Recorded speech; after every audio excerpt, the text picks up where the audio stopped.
Olá pessoal, na aula de hoje a gente vai aprender a usar as funções. Os bancos de dados disponibilizam para nós muitas funções e algumas delas são idênticas, né? Ou seja, todos os bancos de dados aí possuem a mesma função. Então eu vou falar sobre algumas aqui que são as principais. Então nós já falamos aí sobre as funções matemáticas, né? Que o banco de dados consegue fazer uma série de funções matemáticas, de cálculos matemáticos, né? Consegue fazer raiz, exponencial, raiz cúbica e etc.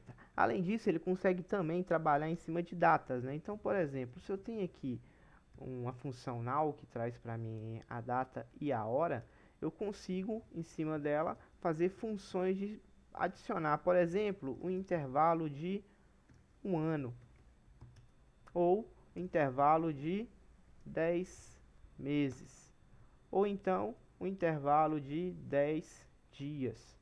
Consigo chegar em horas, minutos e segundos. Ou seja, eu consigo manipular o tempo utilizando as funções disponibilizadas no banco de dados. Né? Quero diminuir, né? não quero aumentar a data, quero diminuir. Mesma coisa, menos intervalo 10 years. Diminui o tempo. Né? Então eu consigo fazer isso utilizando a função aí intervalo que vai fazer, vai fazer o cálculo, né, relacionado àquele tipo específico. Além disso, eu possuo algumas outras funções que trabalham aí em cima da data e hora. Eu possuo, por exemplo, a função current date, que traz para mim a data, current time, que traz para mim aí o tempo, e possuo aí a função now, que traz para mim aí a junção de tempo e data. E eu tenho também aí a função time of day, né, que traz para mim o formato mais completo de uma data. Né? Então essas funções aí são funções que podem ser utilizadas para se trabalhar com data e hora. Então sempre que eu quiser trabalhar com data e hora, eu posso trabalhar com eles. Eu tenho aqui a estrutura da tabela datas, que ela possui um campo data do tipo date, um campo horário do tipo time e um data horário do tipo timestamp. Então, dentro desse campo, ele armazena informações referentes à data, ao horário e à data horário. Né? Então, são tipos distintos, cada um com objetivo prático. Ou seja, um vai marcar a data, outro vai marcar a hora e o outro vai marcar a data e hora. Beleza? Então agora vamos falar um pouco mais sobre a função toChar. A função toChar, ela pode ser também utilizada juntamente com uma data. Então, por exemplo, vou fazer aqui o uso da função toChar em cima da função currentDate, onde eu quero que a conversão, né, eu vou até colocar aqui currentDate novamente, aonde a conversão do currentDate seja para day, né, dia, né, mostra o dia mesmo no formato completo, a hora em até 12 horas, minuto, segundo.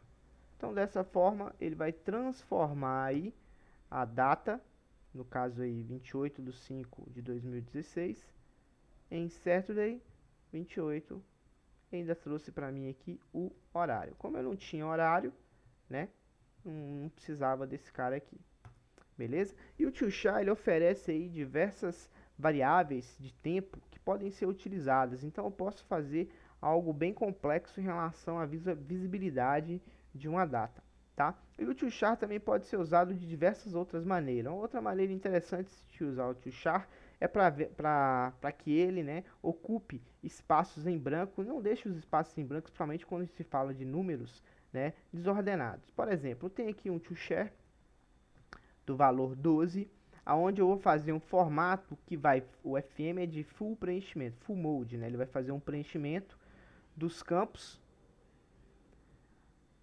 baseado na máscara que eu defini. Então ele vai me trazer um resultado, ou seja, a partir do momento que eu definir outros valores, ele mesmo vai ficar encarregado de fazer a transformação, né, a mudança. Uma outra forma também de se fazer o uso do toChar é a conversão, por exemplo, de valores do tipo decimais para valores do tipo romanos. Então eu quero converter 21 para romano. Então eu posso fazer dessa maneira. Então dessa forma ele converte aí para romano, né? Para romano. Beleza? Continuando. E o mais interessante de todos. O mais interessante de todos é a formatação que o Tiochar pode fazer na transformação de uma máscara. Então nós vamos fazer um exemplo aqui com a tabela, né? Com a tabela CPF. Tiochar CPF, aonde eu vou definir, primeiramente eu vou colocar o 9, tá? Depois eu vou substituir, eu vou explicar o porquê. 9, 9, 9, 9, fechou, em cima da tabela, pessoas. Observe que, dessa forma, eu agrupei de 3 em 3, né? Observe que o G é o agrupamento, ele seria o equivalente ao ponto.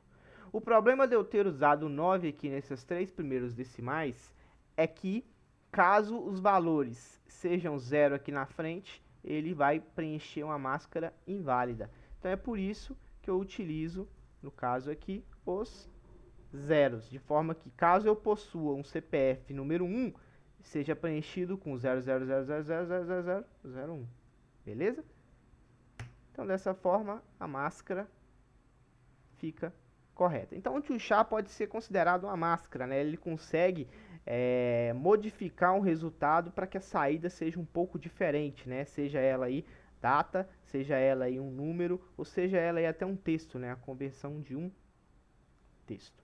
Então vamos falar agora sobre um outro cara bastante interessante, a função extract. A função extract tem como objetivo fazer a extração de um determinado valor. Esse valor normalmente é uma data hora. Então eu tenho aqui, por exemplo, a função data, né, do campo da tabela datas. Então eu quero fazer o que? Eu quero extrair, né? Eu quero extrair o que? Vou fazer um extract. Eu quero extrair o que? O dia from data. Então dessa forma ele vai extrair o dia do campo data. Ah, quero extrair o ano. Então posso colocar aqui year, né? Se aqui fosse o data horário, eu poderia extrair os minutos e assim sucessivamente, né? Então extract é o próprio nome de estudo, né? Ele vai extrair determinada informação baseada no tipo especificado, né? Seja ele um minuto, mês, ano, dia, beleza? Ele consegue fazer essa extração. Então, vou fazer aqui com o year aqui novamente. Beleza. Então, o extract, né, ele consegue fazer mais outras coisas, né? Muito mais outras coisas, né? A gente mostrou aí só o uso mais básico, né, que é fazer, né, a extração de uma data qualquer. Então, vamos falar agora sobre as funções relacionadas a string, né? Eu já falei que o Postgres aí utiliza o pipe, né, para fazer a concatenação de strings, e que o MySQL utiliza aí uma função chamada concat, né, que aí ele vai fazer aí a junção do texto qualquer, né? Já falei sobre isso, beleza? Então, no caso agora vamos falar sobre outras funções, né? Os bancos de dados oferecem diversas funções de string, né? As que eu acho mais bacana, né? A lower. O que a lower faz? Ela vai transformar em minúsculo todos os caracteres. E o upper vai fazer exatamente o contrário, né? Vai transformar em maiúsculo. Eu tenho aí também a função charLength. A função charLength é interessante, que ela traz para mim o total de caracteres de uma palavra, né? Ela traz aí o total de caracteres de uma palavra. E eu posso usá-la também usando somente length, né? Seria o mesmo resultado. É claro que existem outras funções, né? Outras funções aí de string, né? Como aquela que vai substituir uma palavra, uma que vai fazer aí a sobreposição e etc. Né? Não dá para mostrar todas que são várias, né? Então vamos falar agora sobre as funções relacionadas ao sistema. O sistema muitas vezes tem funções que trazem informações referentes ao banco de dados corrente, ao esquema corrente. Então, se houver a necessidade de eu souber aí qual é o banco de dados que eu estou conectado, basta dar aí um current database ou current esquemas para trazer para mim aí o esquema que eu estou logado. No caso aí do MySQL seria somente aí o select database e o select schema, né? Que ele vai trazer para você o esquema corrente. Beleza, pessoal? Então é isso que eu tinha para falar para vocês sobre funções. Espero que vocês tenham gostado da aula de hoje. Até a próxima.